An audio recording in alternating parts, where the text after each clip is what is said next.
ही mango ice cream आपली ready झालेली। याला काय फारसं इथे साहित्य लागत नाही। हॅलो द स्पायसीकडे या चॅनलवर तुमचे खूप खूप मनापासून स्वागत आहे। आज आपण इथे मँगो आईस्क्रीम बनवणार आहोत। तुम्ही पण या उन्हाळ्यामध्ये अशी आईस्क्रीम बनवून बघा। आवडली तर लाईक करा, कमेंट करा। चॅनलवर जर नवीन असेल तर सबस्क्राइब करून घ्या। हा व्हिडिओ तुमच्या मित्रमैत्रिणींना शेअर करा। इथे मी 2 आंब्याचा गर काढून घेतलेला आहे।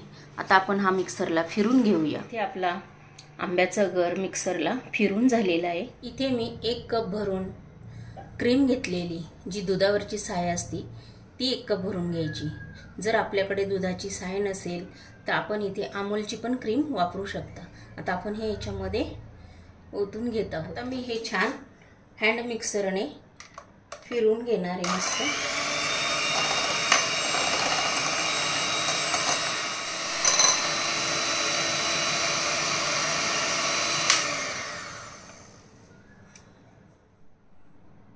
हे आपण इथे 5 मिनिटं फेटून घेतलेले। अजून आपण 2 मिनिटं फेटून घेणार आहोत। एकूण आपण इथे 7 मिनिटं हे फेटून घेणार आहोत। त्यामुळे आपली आईस्क्रीम खूप अशी स्मूथ होते।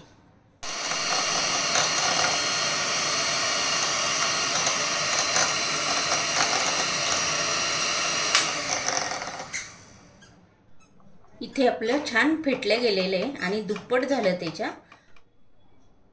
आता आपलं हे छान फेटून झाल्यानंतर आपण ह्याच्यामध्ये कंडेन्स मिल्क टाकून घेत आहोत। आता आपण हे पुन्हा छान फेटून घेणार आहोत।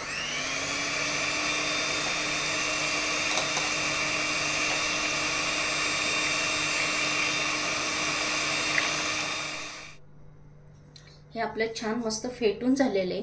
आता जो आंब्याचा गर काढून घेतलेला होता आपण, तो गर याच्यामध्ये आपण टाकून घेऊया। आता याच्यामध्ये मी जो गर काढून घेतलेला आहे तो टाकून घेते। आता आपण इथे आंब्याचा गर मी टाकून घेतलेला आहे। आता आपण हे पुन्हा एकदा छान मिक्स करून घेऊया।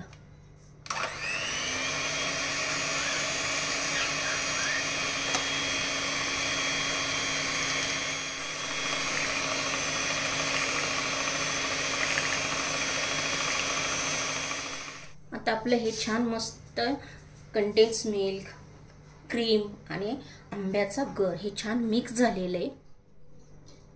आता हे मिश्रण मी आईस्क्रीमच्या कंटेनर ह्याच्यामध्ये ओतून घेत आहे।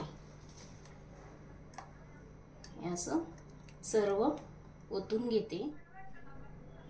इथे मी काही आंबे असे पीसेस करून घेतलेले, ते पण आपण इथे टाकू शकता। तुम्हाला आवडत असेल तर टाका। तुम्हाला ही माझी रेसिपी आवडली असेल तर लगेच लाईक करा, कमेंट करा।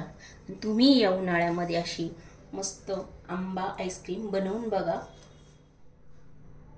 आता मी याचं झाकण लावणार आहे आणि 7 तास हे सेट करण्यासाठी फ्रीजरमध्ये ठेवून देणार आहे।